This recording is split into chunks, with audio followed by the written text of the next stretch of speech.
I feel कि ये pimples वाला सब्जेक्ट पहले तो अनलिमिटेड है आज के ज़माने में. हाँ. आई फील कि इतने सारे फैक्टर्स हैं. पर मेरे खुद के एक्सपीरियंस के अकॉर्डिंग ऑलमोस्ट मेरे पूरे टीनेज में और 20s में मुझे बहुत ज़्यादा पिंपल्स का प्रॉब्लम था. फिर मैंने फूड पर फोकस किया. ये जो सारे नेगेटिव फूड आइटम्स हैं उनके बारे में सोचा, वो अप्लाई किया अपने खुद के ज़िंदगी में. और फिर मैंने फिट ट्यूबर के वीडियोस देख लिए. वो मेरे भाई की तरह. उन्होंने फूड कॉम्बिनेशंस को हाईलाइट किया था. एंड आई बिलीव कि फूड कॉम्बिनेशंस का सब्जेक्ट भी आयुर्वेद से ही निकल के आता है. कि कुछ कुछ फूड कॉम्बिनेशंस ठीक नहीं होता है आपके दोष के लिए, विरुद्ध होते हैं.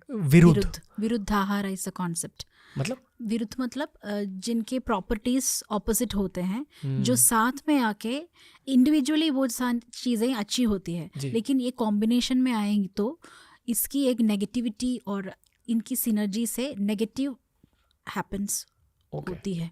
जैसे हमने जब आयुर्वेदिक जड़ी बूटियों के बारे में बात किया तो वहाँ पॉजिटिव कॉम्बिनेशन के बारे में बात की. उसी तरह एक नेगेटिव कॉम्बिनेशन भी होती है. ओके. जो मीन्स लॉन्ग टर्म में उसकी इफ़ेक्ट जो है इमीडिएट हो सकती है, जानलेवा भी हो सकती है, लेकिन ग्रेजुअली वो टॉक्सिसिटी को बढ़ाती है शरीर में.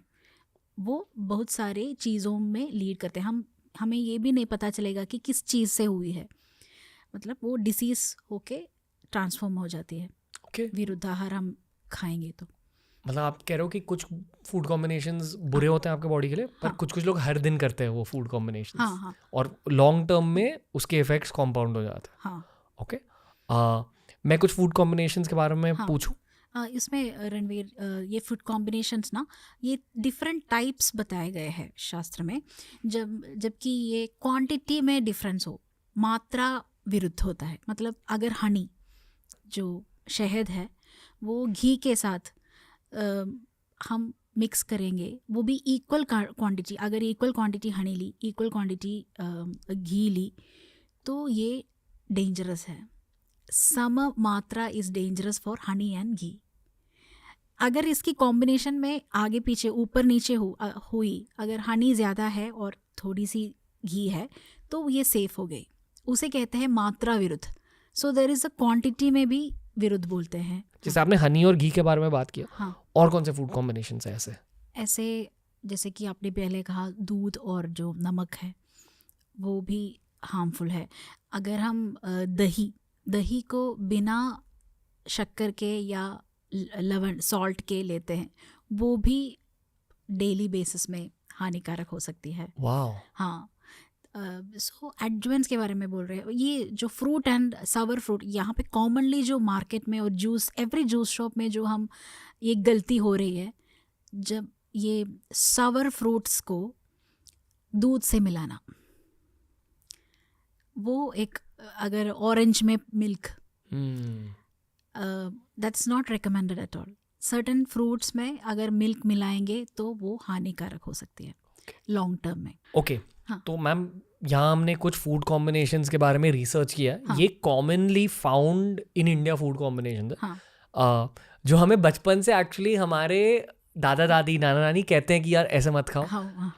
मैं भी रिजेक्ट करता था ऐसे क्लेम्स. पॉडकास्टिंग के बाद 800 एपिसोड खत्म हो चुके हैं, तो मुझे ये पता चला है कि true knowledge is knowing that you know nothing. तो ये है some dangerous food combinations. Milk with banana और चेरी और मेलन और सावर फ्रूट और ब्रेड कंटेनिंग यीस्ट और फिश और खिचड़ी और मीट और दही, योगर्ट. वाटरमेलन वो सब नहीं खाना चाहिए, क्योंकि वो एज सच में जूस बनती है, लेकिन कभी दूध के साथ नहीं पीना है. पोमग्रेनेट, अनार, ये सब, पाइनएप्पल, कभी भी दूध उसमें आनी नहीं चाहिए. वो बताया गया है विरुद्ध में. Okay. Bread containing yeast, yeast भी शायद वही फर्मेंटेड में भी प्रॉब्लम्स हो सकती है. ओके. मच्छी और दूध साथ में नहीं खानी चाहिए. और दूध और मीट, गोश्त. फिर लिखा गया नाइट शेड्स, यानी कि गोर्ड, राइट. नाइट शेड्स और एक ब्रिंजॉल, बैंगन, इन्हें नहीं कंबाइन करना चाहिए मेलन के साथ, खीरा या ककड़ी के साथ, और डेयरी प्रोडक्ट्स, मिल्क डेरिवेटिव्स के साथ. बैंगन को बैंगन को? हाँ, वो क्या है कि वहाँ पे एक कुक्ड फूड जो होता है और रो फूड होता है, तो जो कॉम्बिनेशन आजकल हम बहुत यूज़ हो रहा है यहाँ पे, जब हम कुक्ड फूड के साथ रॉ फूड को मिक्स करके देते हैं, वो अग्नि को मंद कर सकता है, डाइजेस्टिव पावर को वीकन कर सकता है। और वैसे क्योंकि एक डाइजेस्ट करने में इजी है, दूसरा जो साथ में आया उसको डाइजेस्ट करने में टाइम लगता है, तो वो अजीर्ण बना सकता है वो, and that can cause disease. Raw food के बारे में थोड़ा सा बात कर ले। हाँ, मेरे ख्याल से देखो, हमें ना साइंटिफिक पर्सपेक्टिव से ये कहा जाता है कि raw foods are good for your body, and generally I think sattvic cooking की दुनिया में भी रॉ फूड्स पर बहुत फोकस किया जाता है। कहते हैं कि it's very good, it retains the nutrients. But raw foods के बारे में एक और सच है कि they are difficult to digest, I believe. हाँ, थोड़ा डिफ़िकल्ट है, क्योंकि आयुर्वेद में जो भी बताया गया है वो फल के बारे में सब बताया गया है कि, लेकिन जो वेजिटेबल्स है उसे कच्चा खाना उतना बताया गया नहीं है। अच्छा। हाँ, लेकिन तब के टाइम में जो फ्रूट्स एंड वेजिटेबल्स अवेलेबल रहे होंगे उसकी बात अलग है। और अभी जो हमें बहुत सारे इंटरनेशनल, आपने जैसे कहा चाइना से टी आया, उसी तरह बहुत सारे फ्रूट्स एंड वेजिटेबल्स को हमने बाहर की दुनिया से हम इंडिया में लाए हैं और बहुत प्रिवेलेंट हो गए। मे बी उसी वजह से इसका मेंशनिंग ना हो और हम वो खा भी सकते हैं। तो अपडेट हम करना है हमें। ओके, मतलब आप ये कह रहे हो कि आयुर्वेद में जो ट्रेडिशनली भारतीय फ्रूट्स रहे हैं, हाँ, जैसे पाइनएप्पल भारतीय नहीं है, अनानास बाहर से आया है, आई थिंक साउथ अमेरिका से, if I am not mistaken, पर पाइनएप्पल बहुत कॉमन है यहाँ। हाँ, उसी तरह आई कांट इवन इमेजिन कि हाउ मेनी कितने साल पहले क्या क्या आया है हमें पता नहीं चलेगा, लेकिन वो शायद हम नॉर्मली ले सकते हैं क्योंकि ऑलरेडी उसकी गुण हम जानते हैं। एंड और इसकी भूमि का भी बहुत सारा रेफरेंस आयुर्वेद में बताया है, किस जगह पे क्या हो रही है, मतलब किस जगह पे कल्टीवेट हो रही है, उस जगह की हाइजीन, उस जगह की पोटेंसी, उस जगह की क्लाइमेट, ज्योग्राफी को के डिपेंड करके इस फ्रूट्स और वेजिटेबल्स में गुण डिफरेंट होता है। तो इससे हमें न्यूट्रलाइज करने में पकाना इज़ एन इम्पॉर्टेंट थिंग।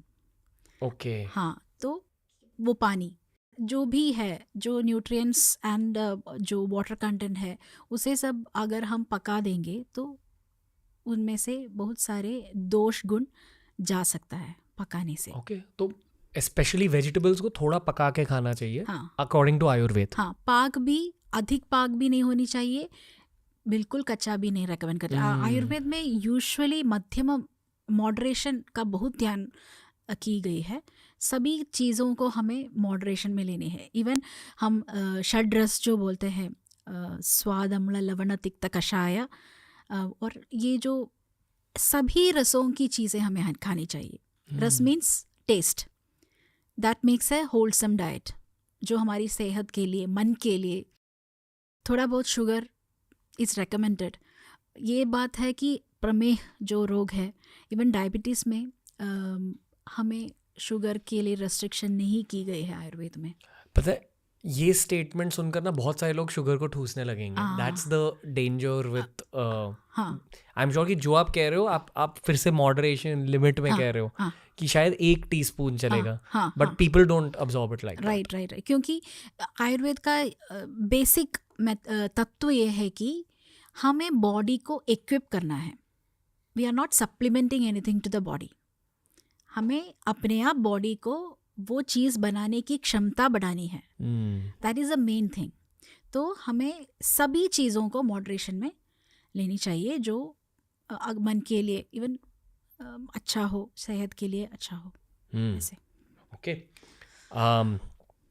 कुछ और कॉम्बिनेशन है मैम? हाँ, दही, योगर्ट कंबाइंड विथ फ्रूट, हाँ, ये भी बुरा, ये भी इशू है उसमें। ओके, हाँ, विरुद्ध है शायद to some degree. Yogurt is also थोड़ा कुक्ड ना, मतलब जब आप वो फर्मेंट करते हो, फर्मेंटेशन से भी थोड़ी कुकिंग हो जाती है। ये कुकिंग की बात भी नहीं है रणवीर। ये जो हम जो बोलते हैं, इवन रॉ हनी तो रॉ है ना, Honey and ghee just like that, So that's not necessary that we are totally restricting ourselves on park or Got it. cooking. Understood. Quality of the drug. वो Understood. drug means Food. food item. Yeah. Okay. दही और चीज, दही और अंडे, दही और fish, दही और गरम ड्रिंक्स, ये भी लिखा गया. हाँ, बिकॉज वो वीर्य विरुद्ध होता है. वीर्य मैंने कहा था पोटेंसी. अगर पोटेंसी का इजी मेथड क्या है कि अगर हमारे टच में जो चीज़ है, अगर हमारी स्किन पे वो टच में कैसा फील करता है, अगर ठंडा है तो शीत वीर्य हो सकता है. इवन लहसुन मैंने कहा था, लहसुन को अगर बॉडी में काट करके उसके रस रखेंगे तो उसको एक बर्निंग सेंसेशन आती है, तो वो हॉट पोटेंसी की है, उष्ण वीर्य है. बहुत कॉम्प्लेक्स सब्जेक्ट है आयुर्वेद. हाँ, पढ़ाई कितने सालों की होती है? जस्ट लाइक MBBS 5.5 years और MD जो है मैंने की थी again 3 years post graduation. Okay. नींबू टमाटर के साथ, टमाटर के रेफरेंस ज़्यादा नहीं है. क्योंकि टमाटर था ही नहीं तब हाँ. भारत में. लोग ये सारी चीज़ों सुन के ना चौंक जाते हैं. But we can apply Ranveer, क्योंकि जब जब नए नई चीज़ें आते हैं उनके तत्व, मैंने जो कहा था, जो तत्व है, जो ये अगर दूध के साथ ये नहीं करना तो हमें एक आइडिया मिलता है, क्योंकि सिट्रस फ्रूट्स नहीं खानी है, दूध और लेमन को नहीं मिलाना है, सिट्रस फ्रूट्स है ना. तो जो भी सिट्रस कैटेगरी में नया फ्रूट्स इंट्रोड्यूस हो रहा है तो भी हमें वो प्रिंसिपल को फॉलो करना चाहिए. That's the thing we need to understand from this examples. Got it. Okay. बस ये आइडिया समझने के लिए मैं ये सब पूछ रहा था. दोस्तों ऐसे ही बहुत सारे क्लिप्स अपलोड किए हैं इस चैनल पर. चैनल को एक्सप्लोर करो, देखते जाओ और सीखते जाओ.